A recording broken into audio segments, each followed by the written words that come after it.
The lights in the back office were on when they shouldn't have been. I noticed it the moment I turned into the parking lot, that amber glow behind the frosted window on the second floor, the one that looks out over the loading dock. It was 6:40 in the morning. My operations manager didn't come in until 8. My daughter had a dentist appointment and wouldn't be in until noon. I was the only one with a key to that office, and I was standing right here in the parking lot with my coffee going cold in my hand. I almost didn't stop. I almost told myself it was the cleaning crew, or maybe I'd left the light on myself the night before, which I'd done more times than I cared to admit. But something kept my feet on the pavement. That's when I heard the door behind me.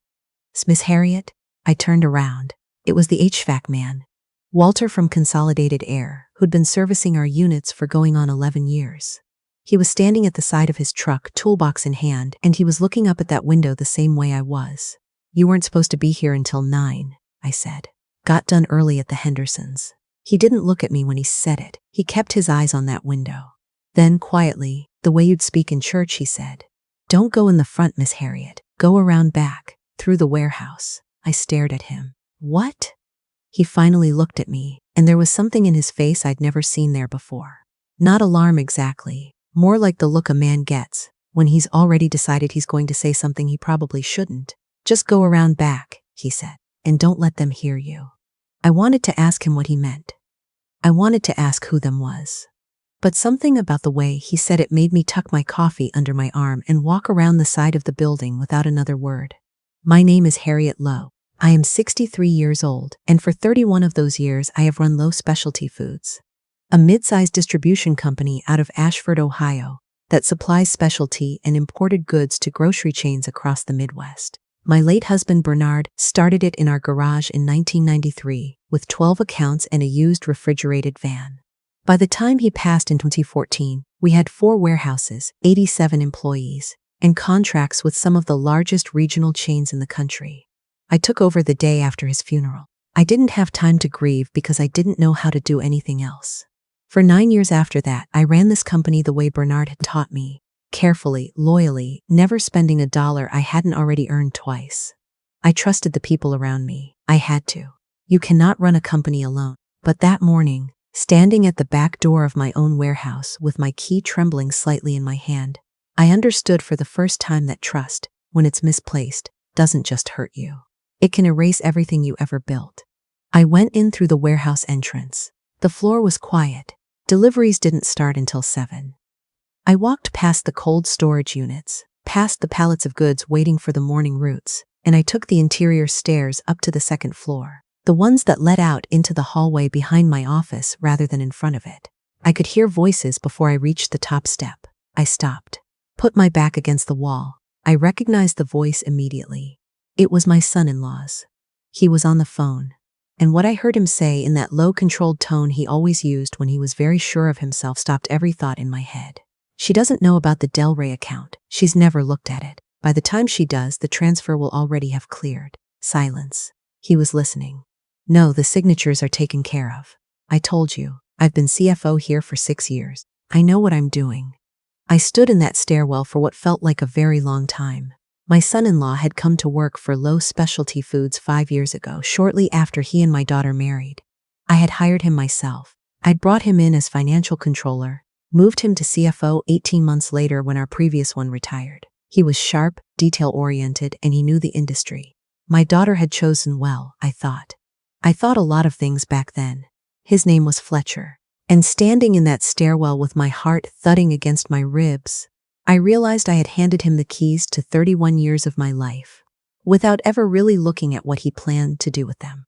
I did not go into the hallway. I went back down the stairs, back through the warehouse, and I sat in my car in the parking lot for 23 minutes. I know it was 23 minutes because I watched the clock the whole time. Then I called the one person I knew I could trust with this completely. She answered on the second ring. "Mom, it's barely 7. "I know," I said. "I need you to meet me somewhere, not the office, and don't tell Fletcher." The silence that followed was the longest 2 seconds of my life. "Okay," my daughter said. "Where?" We met at the diner on Clement Street, the one we'd been going to since she was 12 years old. She was there before me, sitting in our usual booth by the window, and when I walked in, she took one look at my face and reached across the table and took my hand before I'd even sat down. I told her everything, every word I'd heard, the Delray account, whatever that was, the signatures, the transfer. She didn't cry. She didn't flinch. She sat very still, the way she always does when she's working something out inside her head, and when I finished talking, she let go of my hand and looked out the window. I knew something was off, she said quietly. 3 months ago, I found a folder on his laptop. He closed it before I could see it. I told myself it was work. Why didn't you? Because I didn't want to believe it. She looked back at me. What do we do? I had spent 23 minutes in a parking lot asking myself the same question, and I'd come to only one answer. We find out what's in the Delray account, I said, and we do it before he knows we're looking. What followed was the longest 72 hours of my life. I called our outside legal counsel that same morning, a woman named Jocelyn who'd handled our contracts for 12 years, and who had, more than once, pulled us back from the edge of a bad decision. I told her what I'd heard and asked her how fast we could move. Fast, she said, but carefully. Harriet, if this is what it sounds like, you cannot tip him off. Does he have authorization to move funds independently? Up to a certain threshold. Standard CFO authority. What threshold? I told her. And the Delray account? You've never seen this in your financials? Never. I didn't even know it existed until this morning. I heard her exhale slowly. Okay, here's what we're going to do. Jocelyn brought in a forensic accountant named Sheldon, a quiet, methodical man who wore the same gray cardigan every day, and who, within 14 hours of sitting down with our books, had found what we were looking for.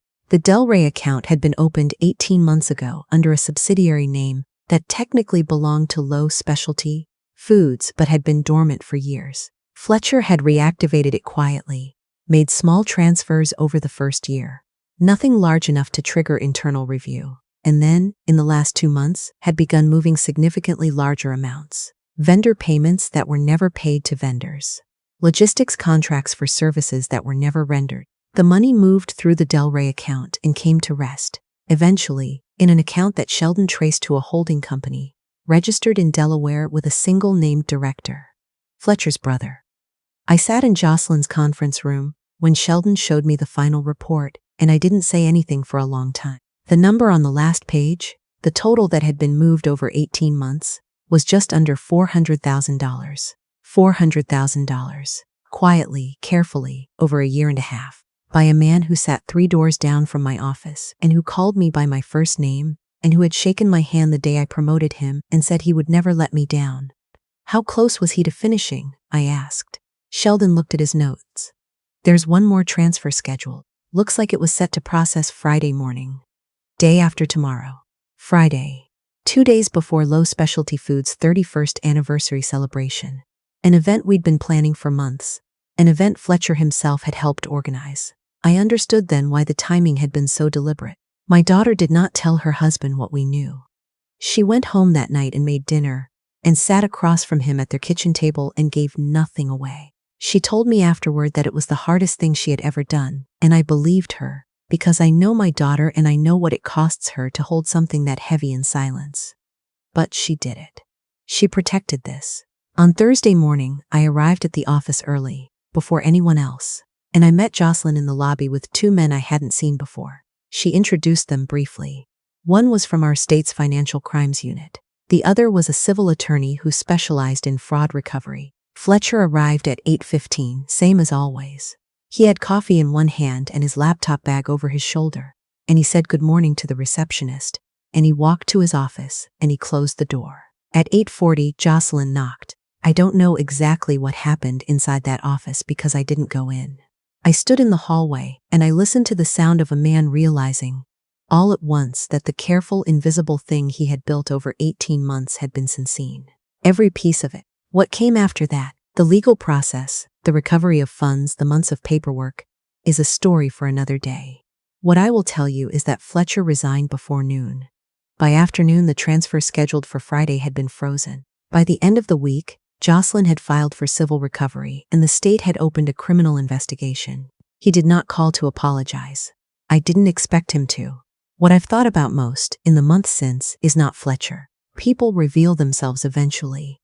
That is something Bernard used to say, and I have found it to be true more times than I wish it were. What I've thought about is my daughter. She came to see me the Saturday after everything had settled, and we sat on my back porch with tea and the kind of quiet that only happens when something large has passed through. She looked tired in a way that had nothing to do with sleep. Divorce, she'd told me, is its own kind of grief, not for the person you lost, but for the version of the future you'd imagined for yourself. I'm sorry, I said. I'm sorry you were in the middle of it. She shook her head. Don't be. I'm glad I was.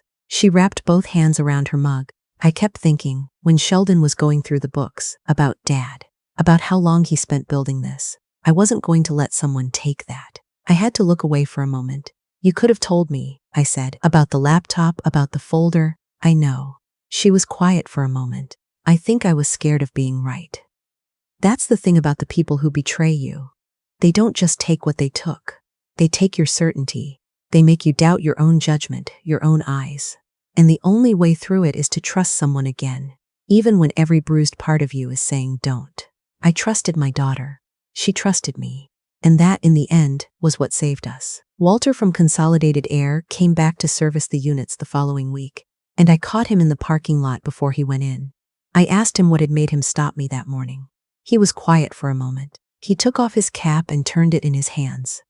I was up there checking the rooftop unit the evening before, he said. Ran a little late, finishing up. When I came down the fire stairs, I could hear him in the office. Didn't hear everything. Heard enough.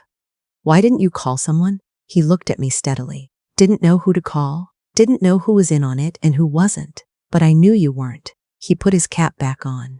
You've been straight with me for 11 years, Miss Harriet. Didn't seem right not to say something. I shook his hand for a long time. There is a version of that morning where I walk in through the front door, where I take the elevator up to the second floor and say good morning to whoever is in the hallway and go to my office and make my coffee and never know. The transfer process is Friday morning. By Monday, the money is gone. By the time anyone notices, it's been moved 3 times. I think about that version sometimes. I think about how close it came to being real. Then I think about a man standing beside his truck in an early morning parking lot, holding a toolbox, watching a window that shouldn't have been lit, deciding quietly that he was going to say something anyway.